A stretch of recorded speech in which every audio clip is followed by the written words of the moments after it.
Matthew, can you tell me about the formation of your new board and how that went? Because all mergers have to create new boards of governance. In terms of forming the Sound and Music Board, we had some examples of good practice to go on. We had good boards, and we had some boards which were frankly less functional. People in charitable organisations get onto boards through all kinds of different reasons, and sometimes those aren't always the right reasons.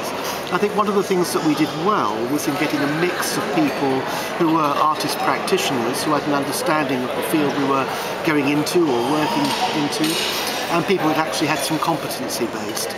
And particularly the people that have been competency based have been very useful in terms of establishing the organisation and setting new standards in terms of the way we worked.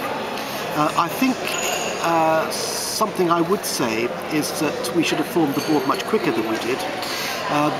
We only had a skeleton board in place when we actually started the new organisation when it was born at the end of 2008, and I think we needed it bedded in and more in place to really take on the challenges that involved.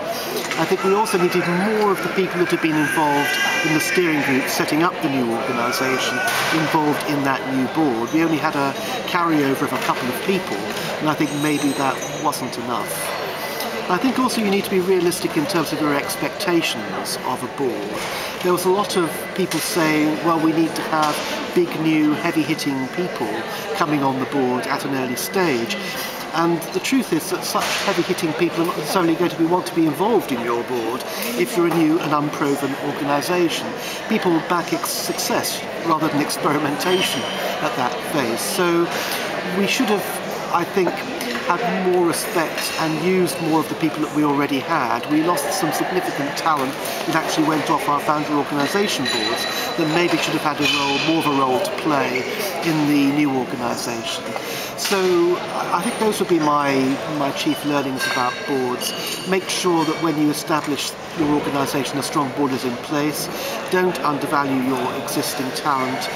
Don't have too high an expectation of what the new board will deliver.